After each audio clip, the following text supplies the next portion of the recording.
జై శ్రీ వాసవి మాత. నేడు అనేక మంది మిత్రుల కోరిక మేరకు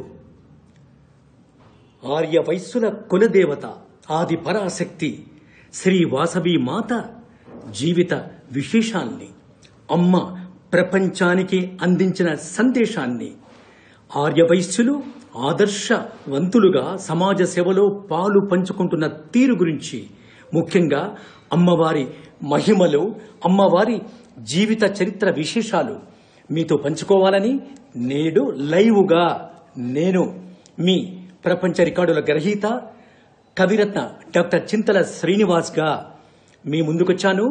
వామ్ గ్లోబల్ లిటరరీ చైర్మన్గా మీ అందరికి ముందుగా నమస్కారం. జై అంటే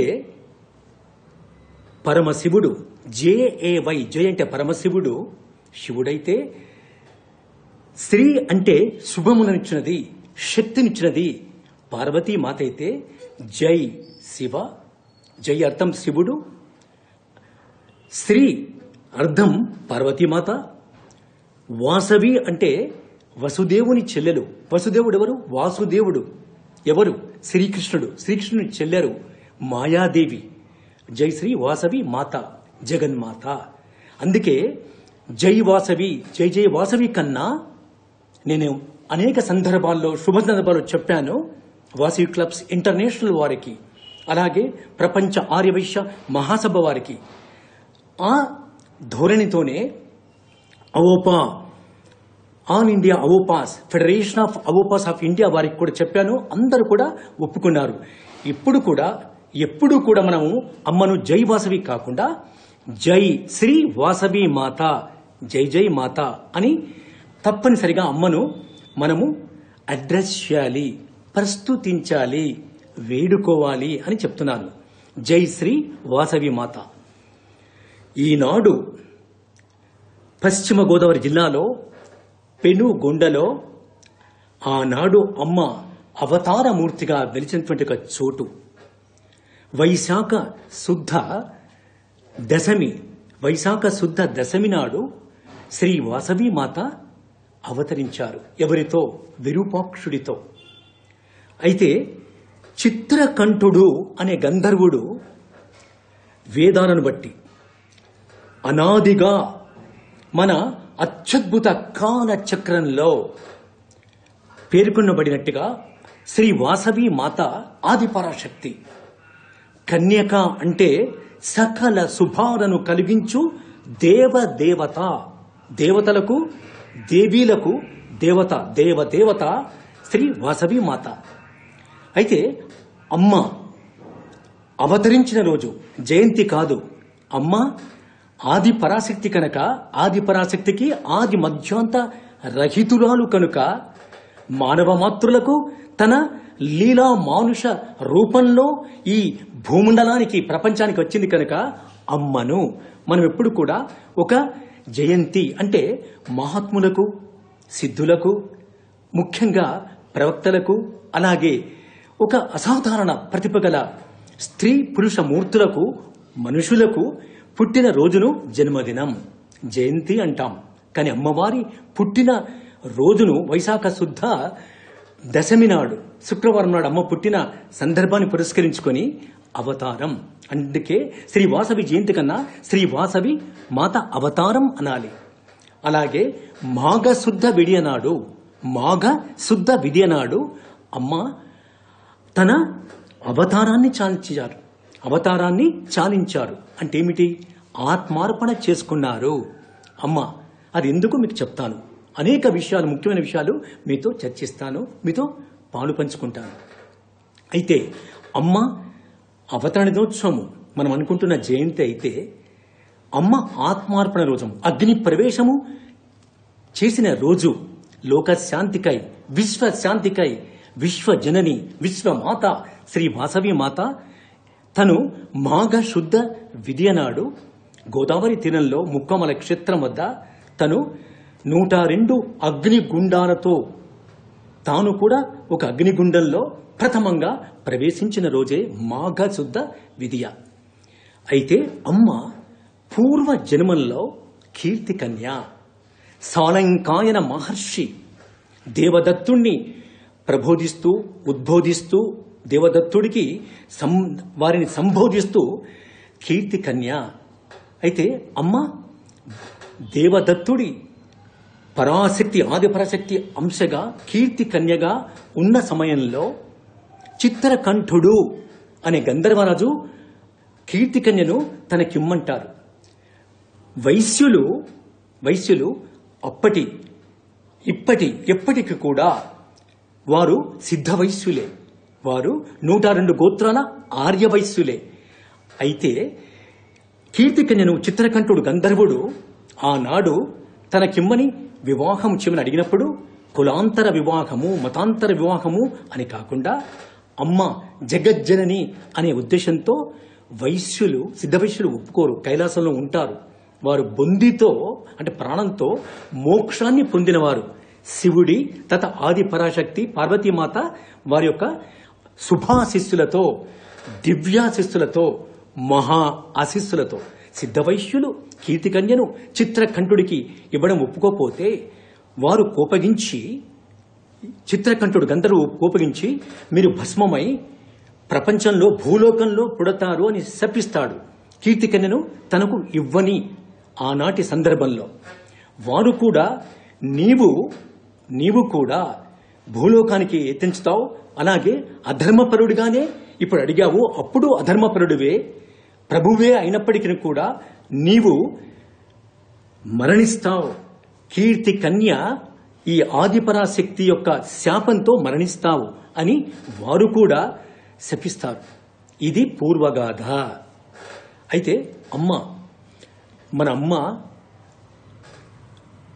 మాఘశుద్ధ దశమి వైశాఖ మాసంలో వైశాఖ శుద్ధ దశమి నాడు శుక్రవారం పూట పెనుగొండలో గోదావరి నదీ తీరాన కుసుమశ్రేష్ఠి వారు తండ్రి, వారి మాతృమూర్తి కుసుమాంబ, వారి కులగురువు భాస్కరాచార్యుల వారు అమ్మ అవతరించారు. అయితే కుసుమశ్రేష్ఠి వైశ్యోత్తముడు. అసలు దేవి భాగవతంలో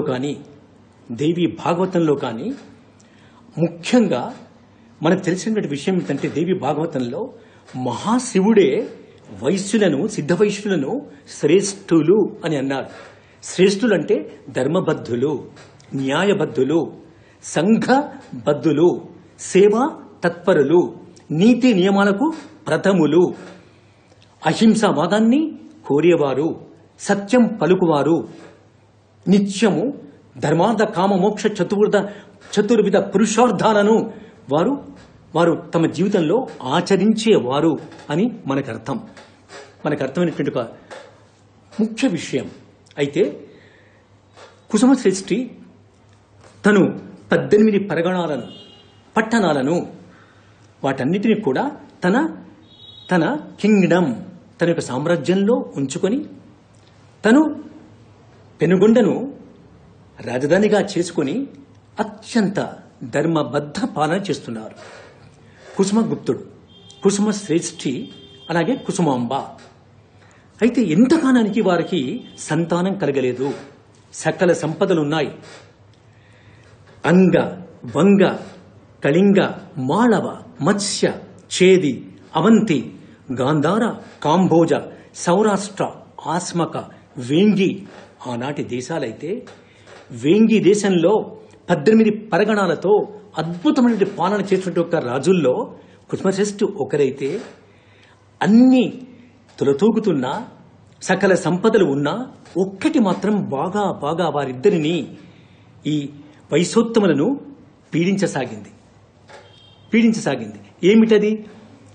సంతానలేమి. అయితే సంతానలేమి కుసుమగుప్తుడు అంటే కుసుమశ్రేష్ఠి వారికి 2 గోపురాలు ఆనాటి కాలంలో మనకు ఈ సుమారుగా 1900 అంటే సుమారుగా 1400 సంవత్సరాలకు పూర్వం అమ్మ అవతరించిన సమయాన రాజ నరేంద్రుని తండ్రి విష్ణువర్ధన మహారాజు వేంగి దేశాన్ని ఏలుతున్నాడు. అలాగే 18 18 పరగణాలతో 18 పరగణాలతో కుసుమ శ్రేష్ఠి పెనుగొండను రాజధానిగా చేసుకొని వైశ్యుల ప్రతినిధులతో వైశ్యోత్తమైనటువంటి ఒక గొప్ప వారి సహకారంతో సుసంపన్నమైన సుభిష్టమైన సన్మార్గంలో గొప్ప రాజనీతితో రాజ్య పరిపాలన చేస్తున్న సందర్భంలో నగరేశ్వరుడు మహాశివుడు వారి కులదైవం నగరేశ్వరుడు. విష్ణుమూర్తి కూడా 2 గోపురాలు ఆనాటి కాలంలో దర్శనమిస్తే ఒకటి శ్రీ మహావిష్ణువు, రెండవది పరమేశ్వరుడు. అక్కడ పెనుగొండలో విష్ణువర్ధనం మహారాజు ఆనాటి వేంగి సామ్రాజ్యాధీశుడైతే ఇక్కడ వీరికి సంతానమే లేదు. అయితే సంతానం కలగాలని భాస్కరాచార్యుడి కులగురువుని కోరిన నేపథ్యంలో పుత్ర కామేష్టి యాగం చేయమని కులగురువులు భాస్కరాచార్యులు సెలవిస్తారు. కులగురువులు అయితే కులగురువులు భాస్కరాచార్యులు సెలవించినటువంటి సందర్భంలో వారు ఎంతో నిష్ఠతో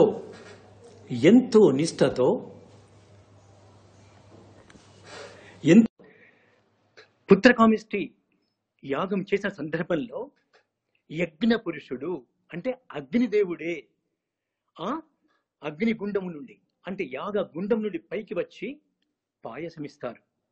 ఎవరికి? కుసుమశ్రేష్ఠికి, దంపతులకు, కుసుమాంబకి. వాటిని సేవించి అత్యద్భుతమైన యొక్క దివ్య అనుభూతిని పొందుతారు.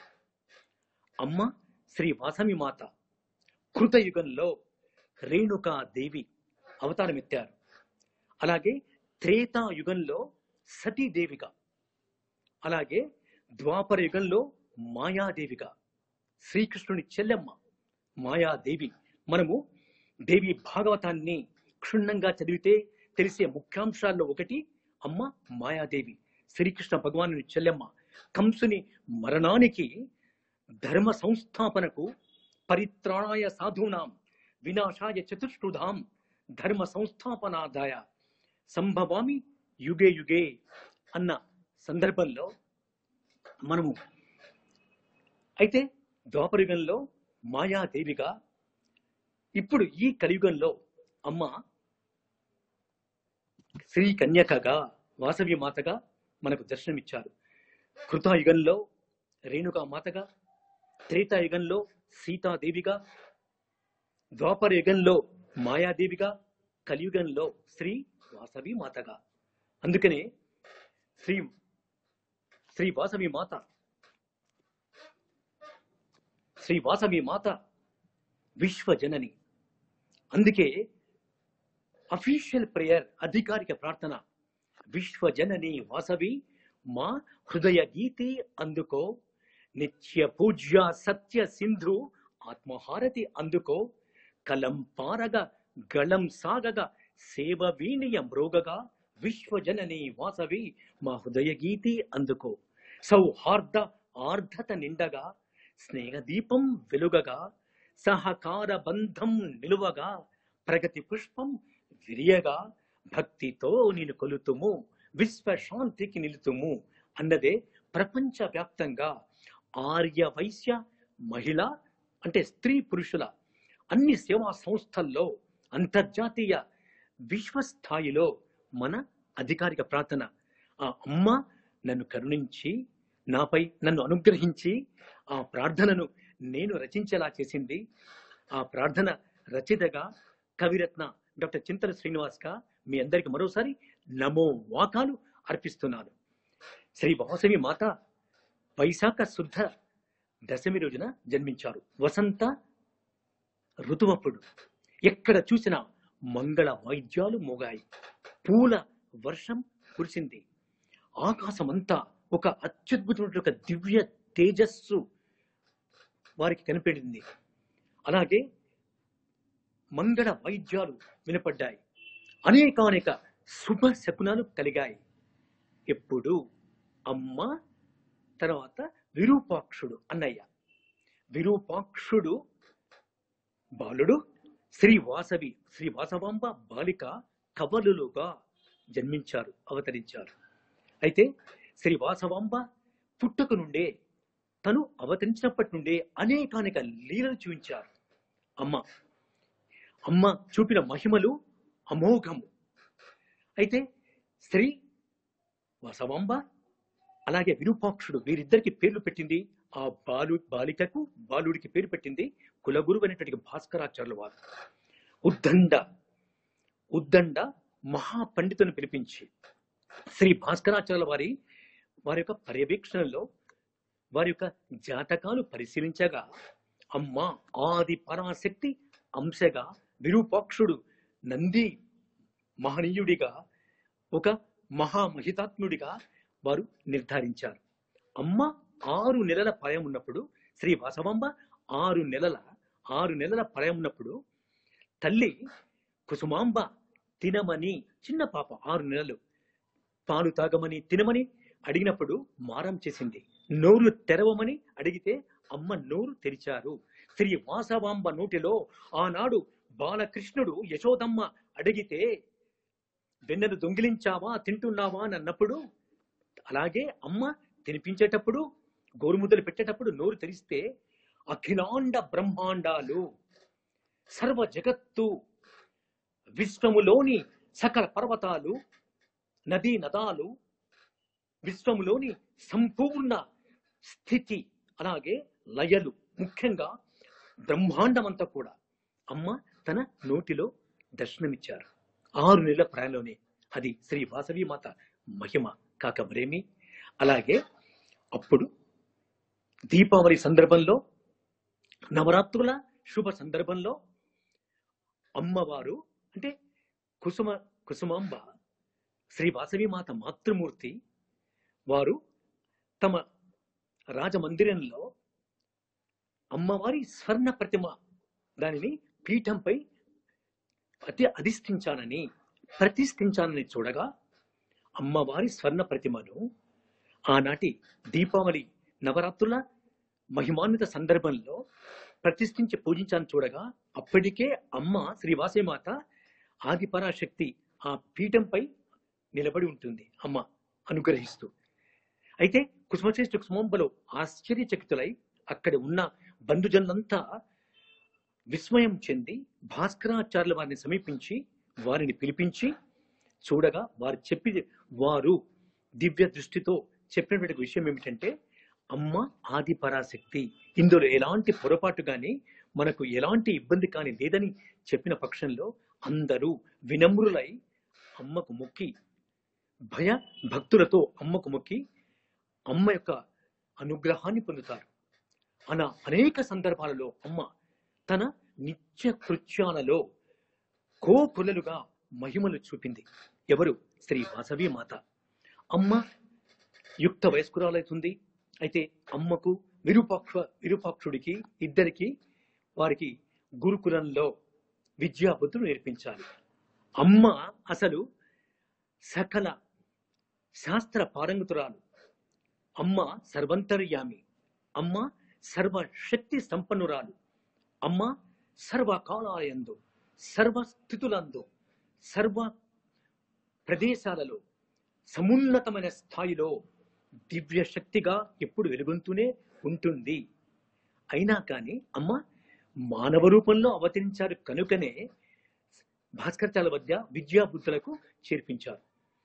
అమ్మ వేదాలలో, అమ్మ ఫిలాసఫీ అంటే ఆధ్యాత్మిక విషయాలలో, శ్రీ వాసవి మాత సంగీతంలో, చిత్రలేఖనంలో, నృత్యంలో, అమ్మ భక్తి పారవస్యంలో అంటే భక్తి తత్పరతలో అమోఘమైనటువంటి ప్రావీణ్యం సంపాదించారు. అసలు అమ్మే అన్నిటికీ మూలం. అయినా అమ్మ మానవ రూపంలో మనం అనుకున్నట్టుగా అవతరించారు కనుక నేర్చుకోవడానికి సంసిద్ధురాలైంది. ఈ వీటన్నింటిలో కూడా లలిత కళల్లో, పాటలో, మాటల్లో, నాట్యంలో, సంగీతంలో, అలాగే వేదాంతంలో అమ్మ అద్భుతమైన ప్రతిభ, మహాప్రతిభ కనపరిచారు. మరి విరూపాక్షుడు తన వంశాభివృద్ధి దిశలో, అలాగే రాజనీతిని నేర్చుకుంటూ గురువర్యులు, కులగురువు భాస్కరాచార్యుల వారి యొక్క పర్యవేక్షణలో వారు గుర్రపు స్వారీ, కత్తి సాము, రాజతంత్రము, అలాగే మల్ల యుద్ధము, గదా యుద్ధము, వీటన్నింటిలో కూడా అంటే ఒక రాజుకు, క్షత్రియుడికి ఏదైతే రాజ్య పాలనలో, ప్రజా రక్షణలో ఉపయోగపడే విద్యల్లో వారు పారంగతుడవుతారు, తీరుతారు. విరూపాక్షుడు ఇలా జరుగుతున్న సందర్భంలో విష్ణువర్ధన మహారాజు అప్పటి వేంగి దేశపు చక్రవర్తి, ఎంపరర్, మహారాజు. అయితే అతను తన రాజ్య విస్తరణ ఆకాంక్షతో తన యొక్క సామ్రాజ్యాన్ని కన్సాలిడేట్ అంటే సుస్థిరపరచుకునేటువంటి ఒక ప్రయత్నంలో దండయాత్ర చేస్తూ చేస్తూ పెనుగొండ సమీపానికి వస్తారు. అప్పుడు మన హిందూ ధర్మ సంప్రదాయ పద్ధతిలో మన ధర్మము ఉపదేశిస్తున్నటువంటి ఒక పద్ధతిలో విష్ణువర్ధన మహారాజును సాదరంగా సత్కరిస్తారు. ఎవరు? పెనుగొండ వాసులంతా. ఎవరి నాయకత్వంలో? కుసుమశ్రేష్ఠి నాయకత్వంలో మంగళ వైద్యాలతో, అలాగే వింజామరలతో, నృత్య గానాలతో, పూల వర్షం కురిపిస్తూ వారిని స్వాగతిస్తారు. నగర పొలిమేరల నుండి నగరంలోకి స్వాగతిస్తారు. రాజ మందిరంలో ప్రత్యేక అతిథి గృహాన్ని వారికి కేటాయిస్తారు. అయితే పుర ప్రజల యొక్క వారి యొక్క వేష భాషను, అలాగే వారి యొక్క వస్త్రాలంకరణను, అలాగే నగరం యొక్క వీధుల్లో ఉండేటువంటి ఒక సుసంపన్నమైనటువంటి వాతావరణాన్ని చూసి విష్ణువర్ధన మహారాజు ఆశ్చర్యచకితులవుతారు. స్వర్ణయుగంలా భాషిస్తున్నటువంటి నాటి పరిపాలనను ప్రత్యేకించి తన మనఃపూర్వకంగా తన అంతరాంతరాళాల్లో వారు అభినందిస్తూనే ఉంటారు. ఆ సందర్భంలో అమ్మ శ్రీ వాసవి మాత తను సర్వాలంకరణ భూషితురాలై పట్టు వస్త్రాలు ధరించి ఒక మహా తేజస్సుల అమ్మ జగదేక సుందరి అత్యద్భుతమైనటువంటి తన రూప అంగ వర్చస్సు గలది. అమ్మ ఆది పరాశక్తి కనుక తన తేజస్సుకి ఒక హద్దు అంటూ ఉండదు. అపురూప సౌందర్య రాశి అయినటువంటి శ్రీ వాసవాంబ నగర వీధుల్లో చెలికత్తలు, దాసీలు వెంటరాగా మంగళ వాయిద్యాలతో, తను గాన నృత్యాలతో తను వాటిని అనుసరిస్తూ గానం చేస్తూ నృత్య బృందాలు వెంటరాగా నగరేశ్వరుని ఆలయానికి పూజకై వెళ్తుంది. మహిషాసుర మర్దని అమ్మ ఆలయము, నగరేశ్వరుడి ఆలయము అక్కడే, అదే మహా ఆలయంలోనే కొలువై ఉన్నటువంటి ఒక సందర్భం అది. అయితే నగరేశ్వర పూజకై నిత్య పూజ అమ్మ వెళ్తున్న సందర్భంలో ఒక మెరుపు తీగల మహా సౌందర్య రాశిగా అత్యద్భుత ఆశ్చర్యాన్ని ఇచ్చేటువంటి ఒక మహాసుందర మూర్తి శ్రీ వాసవి మాతను విష్ణువర్ధన మహారాజు చూసి సమ్మోహితుడవుతాడు. మన్మథ బాణాలు అతని హృదయాన్ని గుచ్చుతాయి. దుష్ట చింతన ఆరంభమవుతుంది.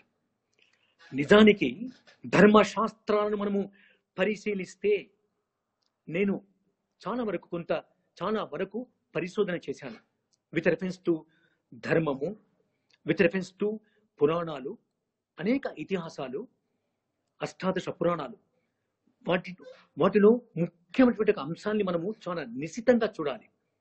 దేవుడి దయతో నేను చూడగలిగాను. వాటి సారాంశం ఏమిటంటే, అమ్మ ఆదిపరాశక్తి ఒక శివుడిని తప్ప ఎవరిని, పరపురుషుడిని ఎట్టి పరిస్థితుల్లోనూ ఒక క్షణమైన ఆలోచించదు. పురుషుడు అంటే ఎవరు? పరమశివుడే. తనెవరు? ఆది పరాశక్తి. అందుకే వారిరువురు ఆది దంపతులు. విశ్వానికే ఆది మహాపతివ్రత శ్రీ పార్వతీమాత, శ్రీ వాసవి మాత. అయితే విష్ణువర్ధన మహారాజు సమ్మోహితుడై తన ఉగ్రసేనుని పంపిస్తారు రాయబారానికి. ఎవరి దగ్గరికి? కుసుమ శ్రేష్ఠి మహారాజు వద్దకు. ఎందుకు? శ్రీ వాసవి మాతను, శ్రీ వాసవిని, వాసవంబను తనకిచ్చి పెళ్లి చేయమని. అతని నిద్ర పట్టదు. అతనికి పూర్తిగా మతి భ్రమణం చెందినట్లుగా ఫీల్ అవుతుంటాడు. ఎంతో విచారిస్తుంటాడు. మహా సౌందర్య రాశి అయినటువంటి శ్రీ వాసవమ్మను తన పట్టపు రాణిగా చేసుకోనటువంటి తహతహ అతనిలో క్షణక్షణము పెరుగుతూ ఉంటుంది. అయితే ఈ సందర్భంలో ఈ వార్తను కుసుమ శ్రేష్ఠి గారికి అందుతుంది. కుసుమశ్రేష్ఠి మహారాజుకు అందుతుంది. కుసుమశ్రేష్ఠి మహారాజు అప్పుడు భాస్కరాచార్యులతో సంప్రదిస్తారు. విష్ణువర్ధన మహారాజు ఈ సమాచారాన్ని అడిగి తాను జైత్యయాత్రలో భాగంగానే ఎందుకు ఒక అబల కదా శ్రీ వాసుని తనకిస్తే వారికే ఎంతో గొప్ప విషయము కదా అన్నట్టుగా దృక్పథంతో విష్ణువర్ధన మహారాజు వేంగి దేశానికై వెళ్ళిపోతాడు. రాజ మహేంద్రవరము నాటి వేంగి దేశ రాజధాని గోదావరి నది తట స్థితమైనటువంటి నేటి రాజమండ్రి మహానగరం. రోజులు గడుస్తున్నాయి. ఈ విషయము విష్ణువర్ధన మహారాజు ఎట్టి పరిస్థితుల్లో మరిచిపోలేదు. అనుక్షణము శ్రీ వాసవాంబ సౌందర్యం గురించే ఆలోచిస్తుంటాడు. శ్రీ వాసవాంబను తన దానిగా చేసుకోవడానికి పరితపిస్తుంటాడు. అయితే అతను విష్ణువర్ధన మహారాజు కుసుమ శ్రేష్ఠి సమాధానం కోసం ఎదురు చూస్తున్న సందర్భంలో కుసుమ శ్రేష్ఠి తన పెనుగొండ పట్టణంలో సభామందిరంలో భాస్కరాచార్య వారి అధ్యక్షతన అప్పటి 714 గోత్రీజులు అంటే వైశ్యులు, అప్పుడు ఆనాడు 714 గోత్రజులు వారందరిని పిలిపించి యువకులను మధ్య వయస్కులను వృద్ధులను అన్ని 714 గోత్రులు అందరినీ పిలిపించి అక్కడ పూర్వ ప్రముఖులను కూడా పిలిచి ఒక మహాసభ ఏర్పాటు చేస్తారు. వారి అభిప్రాయం తెలుసుకోదలుచుకున్నాడు. ఏ విషయంలో? వాసవాంబను విష్ణువర్ధన మహారాజు తాను వివాహం చేసుకుంటాను అనేటువంటి ఒక సందర్భంలో వాసవాంబను వారికి ఇచ్చి వివాహం చేయాలా వద్దా అన్న మీమాంస. అయితే ఇందులో 612 గోత్రజులు ఏమన్నారంటే, ఓ రాజా, ఓ కుసుమ శ్రేష్ఠి మహారాజా, వాసవాంబను విష్ణువర్ధనకిచ్చి పెళ్లి చేద్దాము. చేస్తే ఒక చక్రవర్తితో వియ్యం అందితే అది మనకే లాభసాటిగా ఉంటుంది. మన ప్రాబల్యమే పెరుగుతుంది. మనకే ఒక శ్రీరామ రక్షల ప్రభువు యొక్క ఆశీస్సులు ఉంటాయి. మనం ఎలాంటి చింతలు అంటే బాధలు అలాగే ఎలాంటి కష్ట నష్టాలు పొందము అని అంటారు 612 మంది గోత్రజులు. కానీ 102 గోత్రజులు ససేమిరా ఒప్పుకోరు. వారి ఉద్దేశం ఏమిటంటే, మనము వైశ్యులము, మనకు ఒక ధర్మబద్ధత ఉంది, నిబద్ధత ఉంది, క్రమశిక్షణ ఉంది, నీతి న్యాయాలు ఉన్నాయి, మనకు కులం అంటూ ఉంది. కులాన్ని గౌరవించేటువంటి ఒక మన కర్తవ్యము, మనలో నిష్ఠ సంపూర్ణంగా ఉన్నాయి. కనుక వాసవాంబను విష్ణువర్ధన మహారాజుకి ఇచ్చే ప్రసక్తే లేదు అని తేల్చి చెప్తారు. ఇలా తర్జన భర్జనలు జరుగుతాయి. 5 నుండి 6 సమావేశాలు ఏర్పాటు అవుతాయి. అది ఆ సమస్య ఒక కులిక్కి రాని పక్షంలో భాస్కరాచార్యుల వారి సలహాతో, ఎందుకంటే సభాధ్యక్షునిగా ఆ మహాసభ అధ్యక్షునిగా కుసుమశ్రేష్ఠుడు భాస్కరాచార్యులు గురువారినే చేస్తారు. కనుక వారు ఈ విషయము శ్రీ వాసవాంబే తేల్చాలి. ఒక స్త్రీమూర్తి యొక్క ఔన్నత్యాన్ని, స్త్రీమూర్తి యొక్క సౌశీల్యాన్ని, స్త్రీమూర్తి యొక్క మనోబలాన్ని, స్త్రీమూర్తి యొక్క సంఘంలో స్థానాన్ని, స్త్రీమూర్తి యొక్క విశిష్ట జన్మను, స్త్రీమూర్తి యొక్క అపారమైనటువంటి యొక్క వారి యొక్క అంతఃశక్తిని మనము పరీక్షించకూడదు. శ్రీ వాసవమ్మనే పిలిపించి తన అభిప్రాయం కూడా తీసుకుందాం అన్నటువంటి ఒక సందర్భంలో శ్రీ వాసవాంబకు కబురు పంపి వచ్చిన తర్వాత అక్కడ విరూపాక్షుడు కూడా మహాసభలో ఉచితాసీనులై ఉంటారు. అమ్మను అడుగుతారు. అప్పుడు అమ్మ చెప్తుంది ఏమిటంటే, ఓ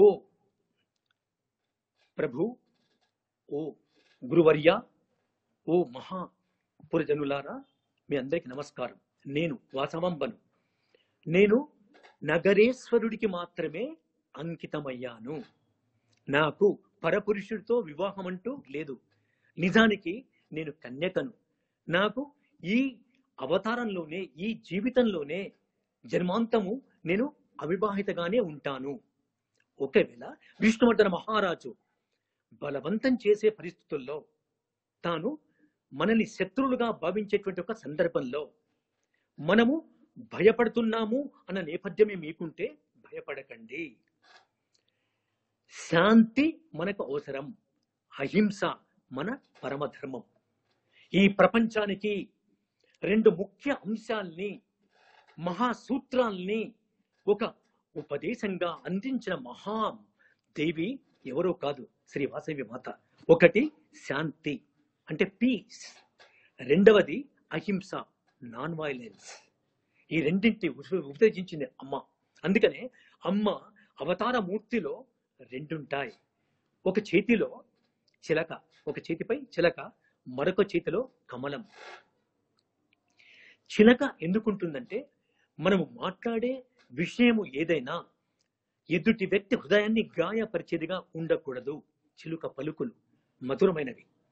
అలాగే మన ఆగమ శాస్త్రంలో ఒక సూక్ష్మాంశం ఉంది. ఏమిటంటే, చిలక అమ్మవారికి, శ్రీ వాసవి మాతకి ఒక తన ప్రతిరూపంగా, సంకేతంగా ఎందుకుంటుందంటే, భక్తులు భక్తితో గర్భాలయంలోకి ప్రవేశించి లేదా ఆలయ ప్రాంగణంలోకి ప్రవేశించి అమ్మను స్మరించి ధ్యానించి భక్తితో, అమ్మ మా కోరికలు నెరవేరాలి, ఎవరికి ఏ ఏ కోరికలున్నా ఆ కోరికలను మన మందిరంలో కోరుకుంటే వాటిని చిలుక గ్రహించి అమ్మవారికి చెవిలో చెబుతుంది.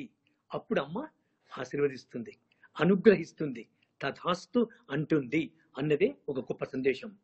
కమలం, అమ్మవారి కమలం.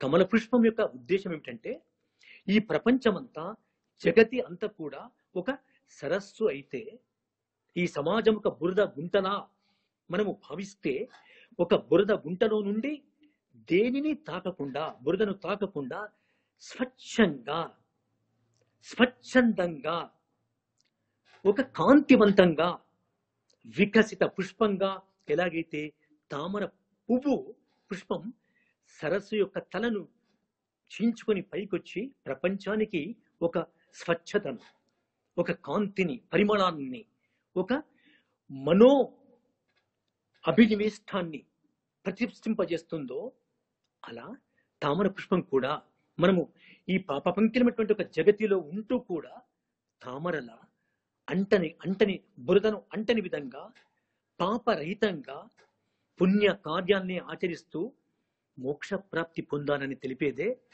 తామర పుష్పం. అది అమ్మ యొక్క అవతార మూర్తిలో ఉండేటువంటి రెండు సంకేతాలు. అందుకే అమ్మ ఒక మహామహిమాన్విత శక్తిగా ఈ ప్రపంచానికి మనకు పరాశక్తిగా అవతరించినటువంటి ఒక మహా అద్భుత మూర్తి అమ్మ. ఏం చెప్పారంటే, మహాసభలో మనము భీరువులము కాము, త్యాగధనులం. మనము భీరువులము ఎట్టి పరిస్థితిలో ఎందుకు కామంటే, ఎదుర్కొనే శక్తి మనకు త్యాగంతోనే ఉంది, మనకు ఎదుర్కొనే శక్తి శాంతితోనే ఉంది, మనకు శత్రు రాజును ఓడించే శక్తి మన మనోనిష్టలోనే ఉంది అని చెప్పారు. తాను విష్ణువర్ధుని వివాహమాడనని తేల్చి చెప్పారు. అలాగే ఎవరైతే 612 కూతురులు ఉన్నారో, ఎవరైతే విష్ణువర్ధన మహారాజును అమ్మవారిని ఇచ్చి పెళ్లి అంటే వివాహం చేద్దామని అన్నారో, వారి ఇష్టానికే అమ్మ వారి నిర్ణయానికే వదిలివేసేటువంటి నిర్ణయం తీసుకున్నారు. 102 గోత్రజుల వారిని అమ్మ తన అభీష్టం మేరకు, ఎవరైతే తన సత్య మార్గంలో పయనిస్తున్నారో వాళ్ళని అనుసరించమని చెప్పారు. అమ్మ ఒక ముఖ్యమైనటువంటి ఒక ప్రకటన చేశారు. ఈ రక్తపు టేరులు పారకుండా, ఈ హింస ఎందరో కుటుంబాలకు, వందల వేల మంది సైనికులు, ప్రజలకు ఇబ్బందులు కలగకుండా, వారి యొక్క మరణం సంభవించకుండా నేనే అగ్నిగుండ ప్రవేశం చేస్తాను అని ప్రకటించారు. ఆత్మార్పణం చేసుకుంటానని చెప్పారు. సభ ముగిసిన తర్వాత కుసుమశ్రేష్ఠి కుసుమాంబలు ఎంతో మనోవేదనకు గురి అవుతున్న సందర్భంలో విరూపాక్షుడు కూడా ఎంతో ఈ విషయంలో దుఃఖిస్తున్నటువంటి సందర్భంలో అమ్మ మాటే, ఆది పరాశక్తి మాటే బ్రహ్మవాక్కు. అదే అందరికీ శిరోధార్యం, అది జగద్విదితం. అయితే అమ్మ 102 అగ్నిగుండాలను ఏర్పాటు చేయమని చెప్తారు. మల్హనుడు అనేటువంటి ఒక వ్యక్తిని పిలిపించి భాస్కరాచార్యుల వారు అగ్నిగుండాల యొక్క కొలతలు ఇస్తారు. మల్హనుడు ఎంతో యుక్తితో, ఎంతో శక్తితో, ఎంతో పరిశ్రమతో వాటిని చాలా చక్కగా తీర్చిదిద్దుతాడు. గోదావరి నది తీరాన అమ్మ నగరేశ్వరుని వారి సేవిస్తూ ఇక్కడ కుసుమ శ్రేష్ఠి 2-3 దఫాలుగా విష్ణువర్ధన మహారాజుకి యువకులను పంపించిన, అలాగే మౌన వ్రతము అనేటువంటి దీక్షను ఇక్కడ పాటిస్తున్నారని చెప్పి వివాహాన్ని వాయిదా వేయాలని చూసిన సామ దాన భేద దండోపాయాలని, ఈ చతుర్విధ విద్య కళల్ని, యుద్ధ కళల్ని ప్రదర్శించిన, శాంతి మార్గాన్ని చూసిన విష్ణువర్ధన మహారాజు ససేమిరా వినరు. కాముకుడు, కామంతో కళ్ళు మూయబడినవాడు, అంధకారంలో ఉన్న మూర్ఖుడిగా, కామ మోహితుడుగా, అధర్మపరుడిగా, అహంకారిగా, పరమత సహనము లేని వ్యక్తిగా, మోహితుడుగా, స్త్రీ లోలుడుగా అతను ప్రపంచానికి విహితమైనటువంటి ఒక సమయం ఆసనమైంది. అప్పుడు అమ్మ పూర్వజన్మలో కీర్తి కన్యగా ఉన్న సందర్భంలో మన సిద్ధ వైశ్యులు సాలంకాయన మహర్షి ఉపదేశ సమయంలో గంధర్వుడికి, చిత్రకంఠుడికి ఇచ్చిన శాపము తల 1000 వక్కలై నీవు మరణిస్తామని చెప్తారు. ఆ సమయం కూడా విష్ణువర్ధనికి ఆసన్నమవుతుంది. అమ్మ ప్రపంచంలోనే, శ్రీ వాసవి మాత ప్రపంచంలోనే మొట్టమొదటి సత్యాగ్రహి అన్న పదం ఉచ్చరించింది. సత్యాగ్రహి అన్న పదాన్ని ప్రపంచానికి తెలిపింది ప్రప్రథమంగా శ్రీ వాసవి మాత. అలాగే సతీదేవి దక్షుడి యజ్ఞంలో భర్తను అవమానించినటువంటి ఒక సందర్భంలో సతీ అగ్నికి ఆహుతైనటువంటి ఒక ఆ దివ్య సందర్భము రానే వస్తుంది. అలాగే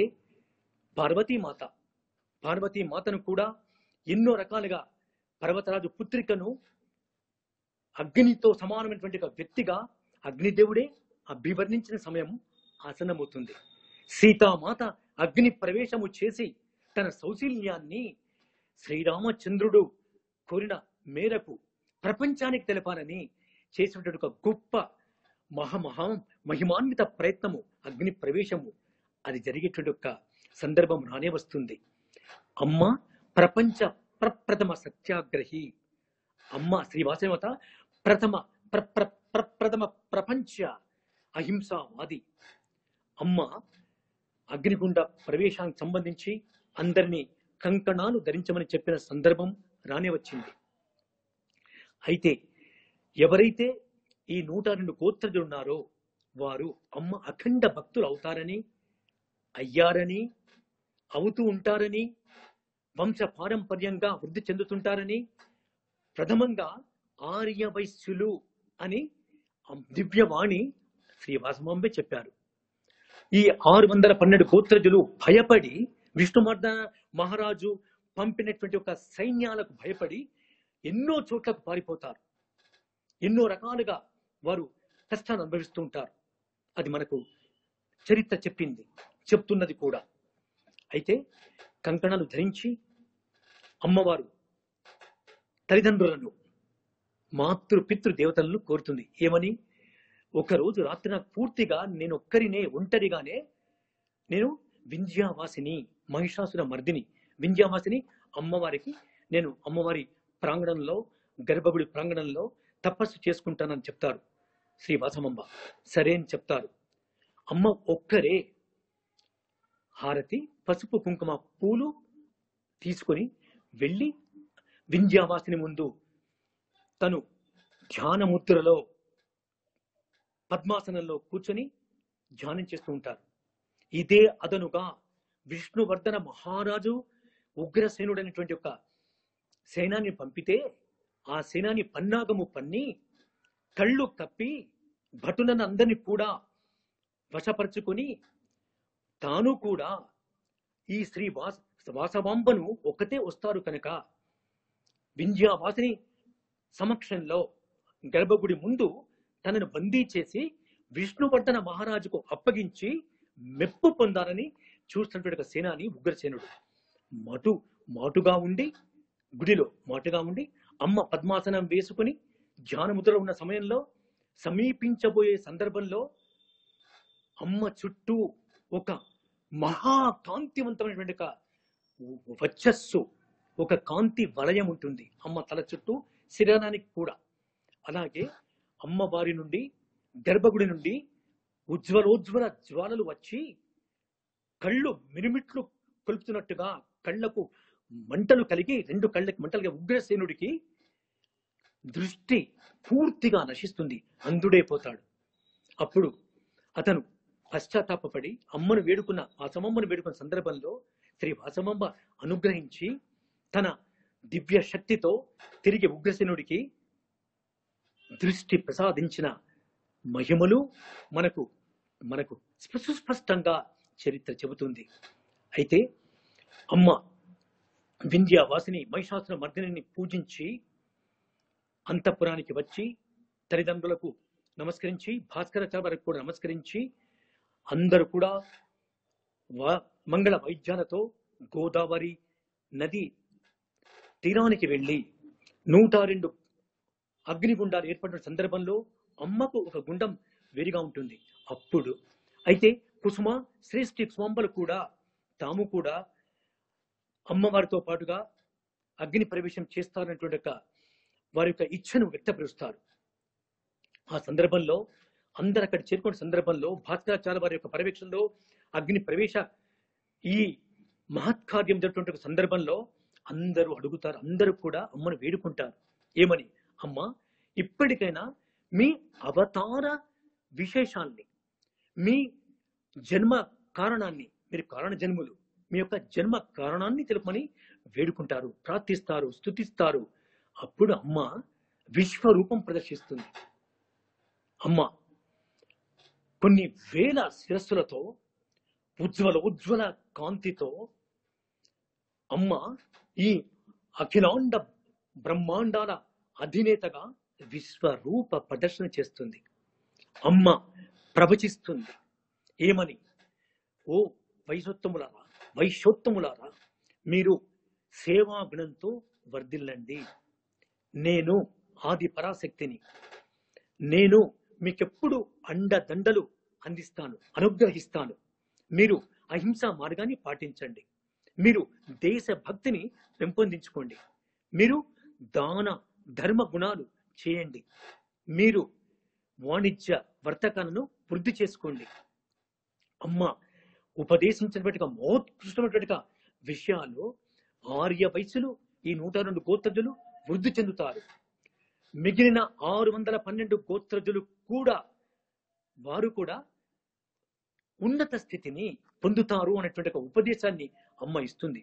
అమ్మ సమాజ సేవను నొక్కి వక్కాణిస్తుంది.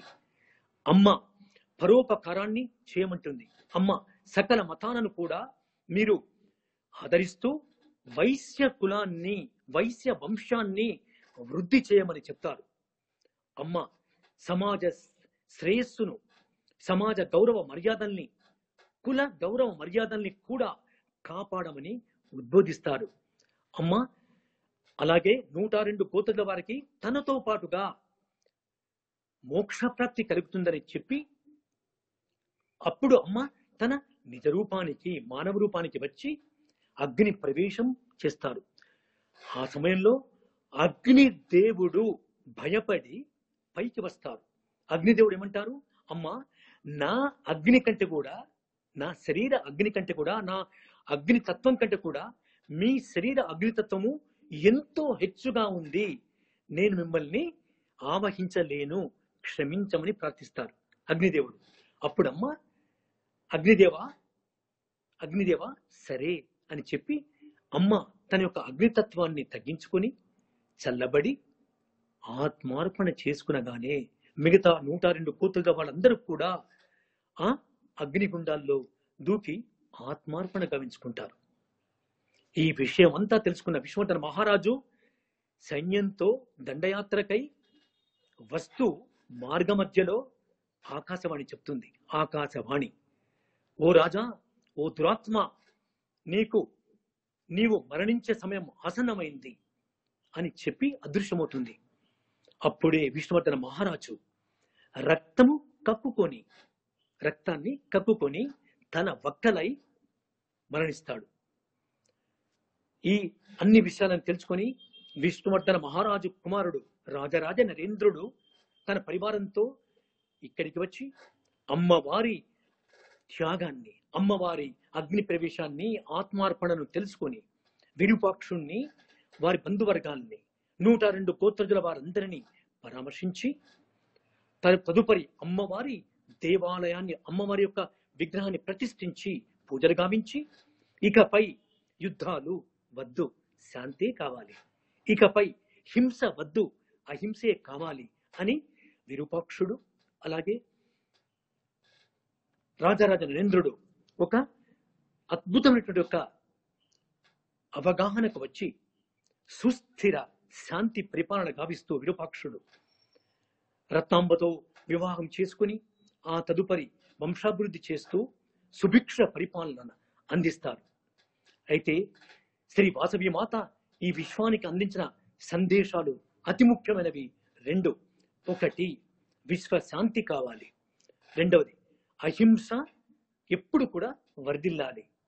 వీటికి సంబంధించే సమాజ సేవ ఆర్యవైశ్యులకు ముఖ్యమని చెప్పింది. అసలు అమ్మకి అందరూ సంతానమే. సంతానంలో ప్రతి ఒక్క పుత్రుడు పుత్రిక ఒకటే. నీ చేతి వేళ్లలో ఏది నీకు ఇష్టము అనంటే ఏ మానవుడైనా అన్ని వేళ్లు కావని చెప్తారు. అలాగే అందరికీ అమ్మ అయిన ఆది పరాశక్తి శ్రీ వాసవి మాత ఈ విశ్వజనని కాక మరేమి. ఓం శ్రీ వాసవి దేవియే నమః. జై శ్రీ వాసవి మాత, జై జై మాత. జై శ్రీ వాసవి మాత, జై జై మాత. స్వస్తి.